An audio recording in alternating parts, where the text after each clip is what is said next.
Okay student, तो last class में अपन ने स्टडी किया था relation between torque and slip. अपन ने ये देखा था कि किस तरह से जो टॉर्क है वो इनिशियल पॉइंट पे इनिशियली जब स्लिप की वैल्यू आपके पास लो है तो कैसे वो उसके स्ट्रेट लाइन अपन ड्रॉ करते हैं, क्योंकि torque is will directly proportional to the slip. Then torque एक मैक्सिमम वैल्यू गेन करता है, उसके बाद में torque inversely proportional to slip के होता है। तो इसके बाद में वो इस तरह की कर्व की शेप में अपन उसको ड्रॉ करते हैं।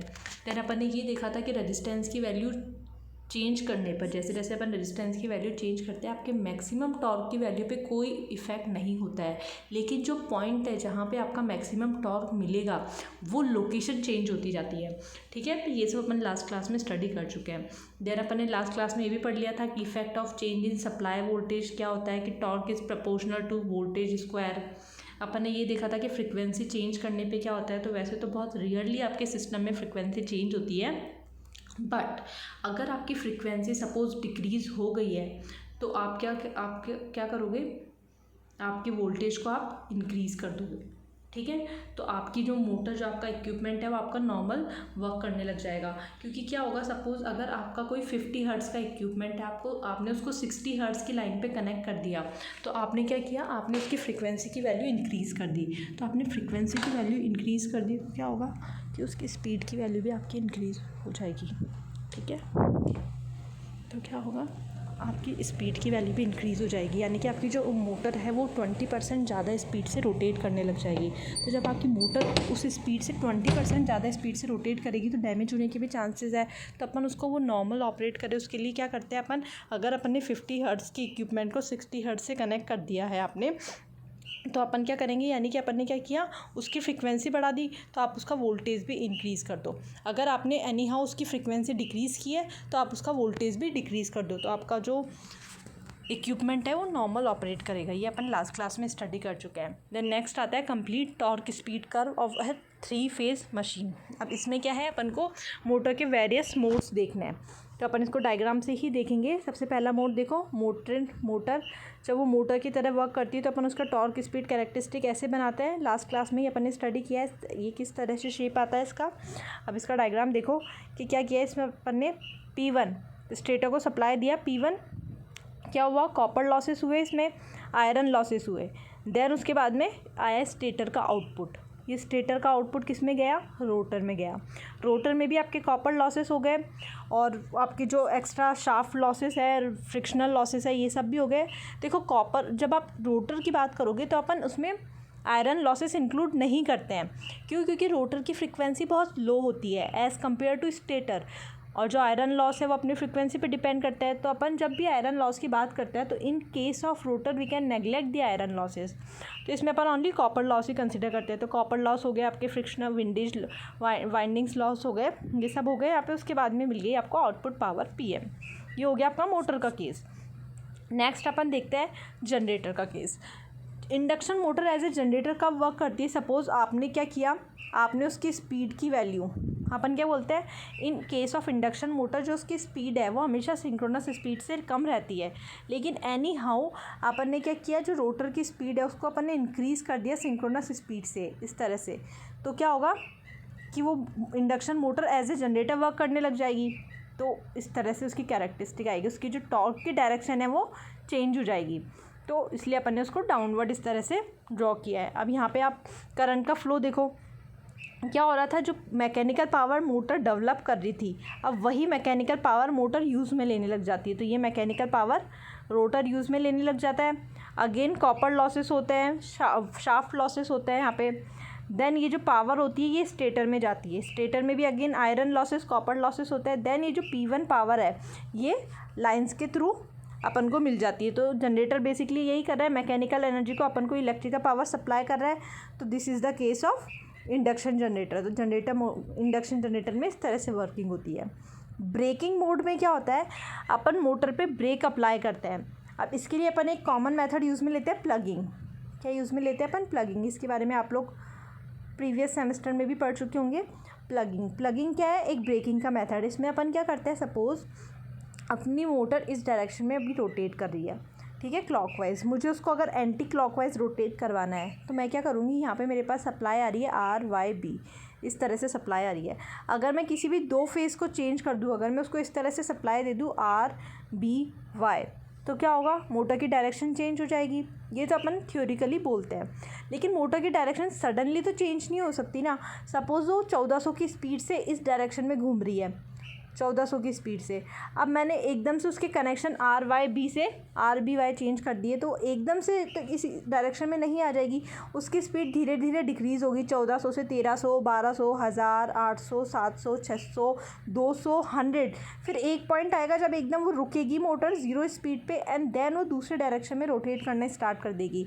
तो क्या करते हैं अपन, जैसे ही ये वाला पॉइंट आता है जब मोटर की स्पीड नियरली 0 होती है, उसी वक्त अपन सप्लाई रिमूव कर देते हैं। तो क्या होता है, मोटर अपनी स्टॉप हो जाती है। तो इस तरह से अपन मोटर पे ब्रेक अप्लाई करते हैं, तो इसको बोलते हैं प्लगिंग। तो इसमें क्या होता है कि जो मोटर है आपकी वो दूसरे डायरेक्शन में रोटेट करना स्टार्ट कर देती है। तो जो रोटर की स्पीड है वो अपोजिट होती है सिंक्रोनस स्पीड से, आपकी रोटेटिंग मैग्नेटिक फील्ड की स्पीड से। अब यहाँ पे पावर फ्लो देखो, आपने स्टेटर को पावर दी, स्टेटर में कॉपर लॉस हुए, आयरन लॉस हुए, रोटर के पास पावर गई, रोटर में कॉपर लॉस हुए, शाफ्ट लॉसेस हुए। फिर उसके बाद में जो मैकेनिकल पावर थी, ये पावर भी रोटर ही कंज्यूम करने लग जाता है। इसमें क्या, हीट लॉस होने लग जाता है। तो जो मैकेनिकल पावर पहले वो अपन को दे रहा था, वो पावर भी रोटर के अंदर ही कंज्यूम होने लग जाती है in case of braking mode of induction motor. ठीक है, तो इस तरह से आपको ये 3 मोड ड्रॉ करके एक्सप्लेन करना है। नेक्स्ट आता है स्टार्टर। ठीक है, किसी भी अपनी जो हाई रेटिंग की मोटर होती है उसको अपन कैसे स्टार्ट करते हैं। जो हाई रेटिंग की मोटर होती है उसको अपन डायरेक्ट स्टार्ट नहीं कर सकते हैं। क्यों, जैसे आपने डीसी मोटर्स में भी देखा था कि उनको अपन डायरेक्ट स्टार्ट नहीं कर सकते हैं। उनके लिए अपन एक सेपरेट डिवाइस यूज़ में लेते हैं, स्टार्टर्स। ठीक है, जो आपकी लो रेटिंग वाली मोटर है, जैसे 5 हॉर्स पावर की, 10 हॉर्स पावर की, उनको आप डायरेक्टली स्टार्ट कर सकते हो। लेकिन हाई रेटिंग वाली मोटर को आपको स्टार्टर की हेल्प से ही स्टार्ट करना होता है। तो बेसिकली स्टार्टर होते क्या है और अपन क्यों यूज़ में लेते हैं, अपन को सबसे पहले ये देखना है कि तो देखो, जब भी आपकी मोटर स्टार्ट होती है तो इनिशियली जो उसका रेजिस्टेंस की वैल्यू होती है वो आपकी रेजिस्टेंस की वैल्यू कम होती है। और जैसे ही आपकी मोटर स्टार्ट करते हो आप, तो इनिशियली जो मोटर होती है वो बहुत high value of resistance, high value of current draw करती है। सपोज़ अगर अपन ने अपनी मोटर इस तरह से डिज़ाइन करी है कि जब अपनी मोटर अपनी मोटर आपकी फुल स्पीड पे वर्क कर रही है, आपने फुल लोड अप्लाई कर दिया है, तो उस केस में आपकी मोटर में फुल लोड करंट फ्लो हो रही है। सपोज़ इसकी वैल्यू है 10 एम्पियर। बट अगर आप देखो तो जब इनिशियल करंट फ्लो होती है, आपकी स्टार्टिंग करंट, अगर आपने कोई भी स्टार्टर यूज़ में नहीं लिया है, तो आपकी स्टार्टिंग करंट की value up to 7 of full load हो सकती है, मतलब 7 times of full load current. तो सपोज़ करो आपने जब लोड कनेक्ट किया है तब उसकी वैल्यू है 10 एम्पियर, तो आप ज़्यादा से ज़्यादा मार्जिन रख के उसको 20 एम्पियर तक उसके इक्विपमेंट डिज़ाइन कर दोगे। लेकिन अगर वो मोटर ही आपकी 70 एम्पियर ड्रॉ करेगी तो आपकी सारी वाइंडिंग्स वगैरह सब डैमेज होगी ना। तो अपन को इसको कंट्रोल करना होता है, स्टार्टिंग करंट की वैल्यू को अपन को कंट्रोल करना होता है। जब वो मोटर अपनी नॉर्मल स्पीड पे वर्क करने लग जाती है तो ऑटोमेटिकली अपन ये स्टार्टर रिमूव कर देते हैं। लेकिन स्टार्टिंग में क्या करते हैं, अपन इस स्टार्टर को कनेक्ट करता है। ये स्टार्टर क्या करता है, आपकी जो हाई स्टार्टिंग करंट है इसकी वैल्यू को रिड्यूस कर देता है। फिर जैसे ही आपकी मोटर नॉर्मल स्पीड पर आ जाती है तो फिर से अपन उसमें स्टार्टर कनेक्ट कर देते हैं। ठीक है, इस तरह से अपन वर्क करते हैं। तो अब देखते हैं अपन ये किस तरह से होती है चीज़ें। एक तो अभी अपन ने क्या देखा कि टॉर्क की इक्वेशन देखी थी अपन ने, तो उस इक्वेशन से अपन बोल सकते हैं कि torque is directly proportional to I²S, यानी कि जो आपका टॉर्क होता है वो डायरेक्टली प्रोपोर्शनल होता है I²S के। तो अगर आप रनिंग टॉर्क की बात कर रहे हो, फुल लोड टॉर्क की बात कर रहे हो, तो full load torque equals to TF is equals to, आप कांस्टेंट लगा सकते हो, फुल लोड करंट और स्लिप की वैल्यू एट फुल लोड। अगर आप स्टार्टिंग टॉर्क की बात कर रहे हो तो starting torque equals to T starting equals to starting current की वैल्यू लिखनी होगी आपको, divided by starting value of slip की वैल्यू स्टार्टिंग में होती है 1, तो ये हो जाएगा, यहाँ से हट जाएगा, तो यहाँ पे होता है S की वैल्यू 1। तो इस तरह से इन दोनों इक्वेशन को जब आप डिवाइड में करोगे, यानी कि जब आप T starting upon T full load calculate करोगे, इस तरह से T starting upon T full load, तो आपके पास क्या आएगी value, I starting divide by I full load का स्क्वायर मल्टीप्लाई बाय स्लिप की value at the multiply by full load slip, ये आपके पास रेशियो आएगा। अब यहाँ पे देखो वैल्यू पुट करते हैं, स्टार्टिंग करंट की वैल्यू, सपोज मैंने कोई स्टार्टर यूज़ में ही नहीं लिया है, तो स्टार्टिंग करंट की वैल्यू क्या हो सकती है 7 times of full load current. तो यहाँ पे लिखूँगी मैं 7 times of full load current. तो फुल लोड से फुल लोड कैंसिल हो जाएगा, यहाँ पे बचेगा आपका 7। ठीक है, सपोज स्लिप की वैल्यू है 0.4, तो 7 का स्क्वायर मल्टीप्लाई बाय 0.4, तो इन दोनों, तो ये आपको सॉल्व करने पे आपके पास आ जाएगा 1.96, यानी कि जो स्टार्टिंग टॉर्क है वो 1.96 टाइम होगा आपके फुल लोड टॉर्क के। ये भी आपके ज़्यादा ही है। तो बेसिकली अपन को ऐसे स्टार्टर चाहिए जो क्या करे, तो बेसिकली आपका जो टॉर्क की रिक्वायरमेंट है वो भी आपकी स्टार्टिंग टॉर्क की वैल्यू ज़्यादा होती है as according to your requirement. तो बेसिकली अपना मेन मोटिव है वो अपनी करंट पे फोकस रहेगा कि अपन को बाय यूजिंग स्टार्टर करंट की वैल्यू को डिक्रीज़ करना है। ठीक है, और जैसे ही वो अपनी नॉर्मल स्पीड गेन कर ले तो अपन को उसको स्टार्टर को रिमूव करना है। तो इसके लिए मेथड देखेंगे अपन। पहला है आपके पास दो टाइप की मोटर है इंडक्शन मोटर में, एक है स्क्वायरल केज, एक है स्लिप रिंग मोटर। तो स्क्वायरल केज के लिए कौन कौन से मेथड यूज़ में आता है, प्राइमरी रजिस्टर, ऑटो ट्रांसफार्मर और स्टार डेल्टा, ये 3 मेथड का यूज़ करते हैं अपन स्क्वायरल केज के लिए। स्लिप रिंग के लिए अपन क्या करते हैं, रोटर रियोस्टेट मेथड का यूज़ करते हैं। ठीक है, अब देखेंगे अपन ये मेथड कैसे यूज़ में आते हैं। सबसे पहले देखते हैं स्टार्टर।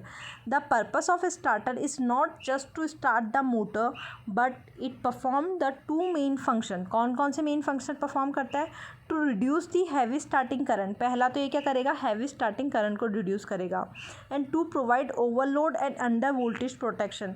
इसके अलावा ये ओवरलोड और अंडर वोल्टेज प्रोटेक्शन भी प्रोवाइड करवाता है। देखो सपोज़ आपकी कोई इंडक्शन मोटर है, वो आपने कनेक्ट कर रखी है, बिना स्टार्टर के आपने उसको ऑन कर दिया तो वो एकदम high amount of current draw करेगी, तो इससे आपकी मोटर तो डैमेज हो गई ही, उसके अलावा क्या होगा, उस मोटर की लाइन कि उस लाइन में और भी जो जो इक्विपमेंट है वहाँ पे क्या होगा, एक वोल्टेज डिप आ जाएगा, उनका वोल्टेज सडनली डिप हो जाएगा, तो उन सबको भी डैमेज होने के चांसेस रहते हैं। तो इसलिए अपन को स्टार्टर की रिक्वायरमेंट होती है। अब यहाँ देखो, the 3 phase induction motor may be started by connecting the motor directly to the full load supply. ठीक है, ये स्मॉल मोटर की बात कर रहा है। The motor can also be started by applying a reduce voltage to the motor. और इसके अलावा अपन क्या कर सकते हैं इसमें, अब ये क्या कह रहा है कि अपन मोटर को क्या करें, अगर एक रिड्यूस वोल्टेज पे अपन मोटर को स्टार्ट करें। The torque of the induction motor is proportional to the square of the applied voltage, thus greater torque is exerted by the motor when it is started on full load then when it is started on reduce voltage. ये क्या कह रहा है, suppose पहले अपन 220 voltage देते थे, अब ये कह रहा है स्टार्टर का मेन प्रिंसिपल कि अगर अपन वोल्टेज ही उसको स्टार्टिंग में रिड्यूस दे तो 100 वोल्टेज दे दो, क्योंकि अपन को पता है कि जो टॉर्क है वो प्रोपोर्शनल है वोल्टेज के स्क्वायर के। ठीक है, और करंट भी आपकी प्रोपोर्शनल होती है वोल्टेज के। तो अगर आप वोल्टेज ही रिड्यूस कर दोगे तो ऑटोमेटिकली आपकी करंट भी रिड्यूस हो जाएगी, और जो आपका स्टार्टिंग का टॉर्क, जो हैवी टॉर्क मिल रहा है आपको, वो आपके रिक्वायरमेंट नहीं है तो वो भी आपका रिड्यूस हो जाएगा। तो वोल्टेज रिड्यूस करने पे ये दोनों प्रॉब्लम अपनी सॉल्व हो रही है। तो स्टार्टर बेसिकली क्या करता है, आपका जो वोल्टेज है वो कुछ टाइम के लिए रिड्यूस कर देता है, फिर जैसे ही मोटर अपनी नॉर्मल स्पीड गेन कर लेती है तो अगेन वो स्टार्टर को कट ऑफ कर देते हैं अपन, और अगेन आपकी मोटर नॉर्मली वोल्टेज पे वर्क करने लग जाती है। अभी किस तरह से फंक्शन परफॉर्म होता है ये अपन देखेंगे। तो पहला है rotor resistance starter. Rotor resistance starter ये स्टार्टर यूज़ में ले सकते हैं अपन only slip ring induction motor के केस में, स्क्वायरल केज में नहीं यूज़ में ले सकते। क्यों ऐसा होता है, क्योंकि देखो क्या होता है, स्लिप रिंग में अपन ने एक प्रॉपर्टी पढ़ी थी कि स्लिप रिंग में क्या होता है, अपन वाइंडिंग्स यूज़ में लेते हैं। तो वाइंडिंग्स यूज़ में लेता है तो उस वाइंडिंग्स में अपन एक्स्ट्रा वायर कनेक्ट करके एक एक्स्ट्रा रेजिस्टेंस कनेक्ट कर सकते हैं स्लिप रिंग में। जबकि स्क्वायरल केज में क्या होता है, अपन इस तरह से कंस्ट्रक्शन देखा था अपन ने, स्क्वायरल केज में अपन बार्स यूज़ में लेते हैं जो कि एंड रिंग्स की हेल्प से शॉर्ट सर्किटेड होती है। तो अब इस बार में अपन एक्स्ट्रा रेजिस्टेंस ऐड नहीं कर सकते, तो यहाँ पे अपन ये मेथड नहीं यूज़ में ले सकते। जबकि स्लिप रिंग्स में वाइंडिंग्स होती है तो वहाँ पे एक्स्ट्रा रेजिस्टेंस अपन ऐड कर सकते हैं। तो ये वाला method is only use for slip ring induction motor. अब यहाँ देखो इस मेथड में क्या होता है, सपोज़ ये स्टेटर की 3 फेज़ वाइंडिंग है RYB, ये रोटर की वाइंडिंग है RYB सॉरी।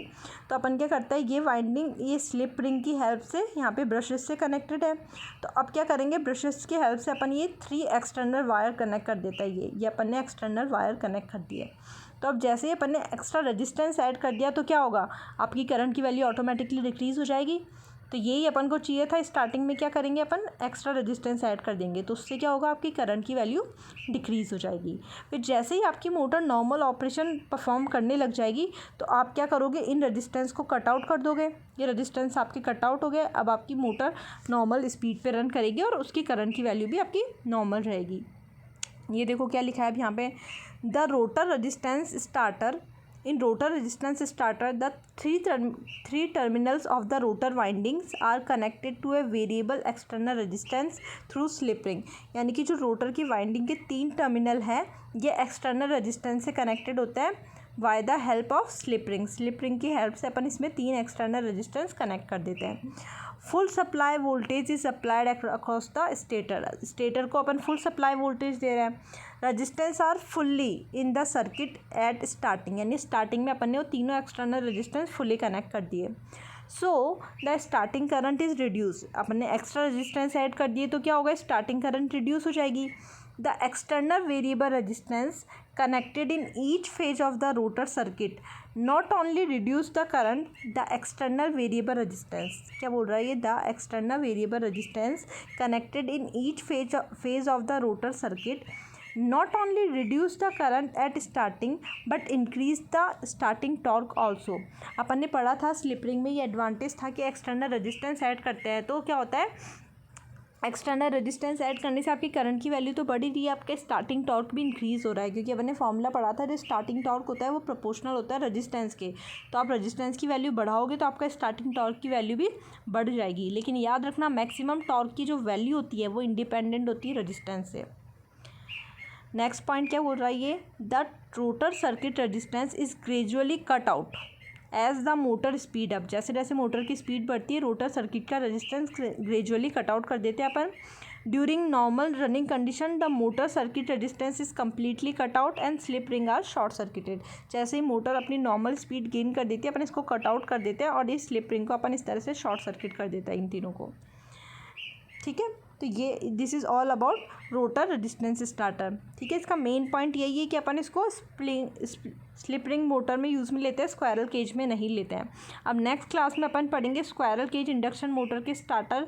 वो 3 टाइप के होते हैं। पहला मेथड प्राइमरी स्टार्टर, दूसरा स्टार डेल्टा और तीसरा है आपका ऑटो ट्रांसफार्मर। तो अपन ये नेक्स्ट क्लास में स्टडी करेंगे। जब तक एक बार आप ये मेथड स्टडी करना, जो भी डाउट होगा अपन नेक्स्ट क्लास में सॉल्व करेंगे। Okay, thank you.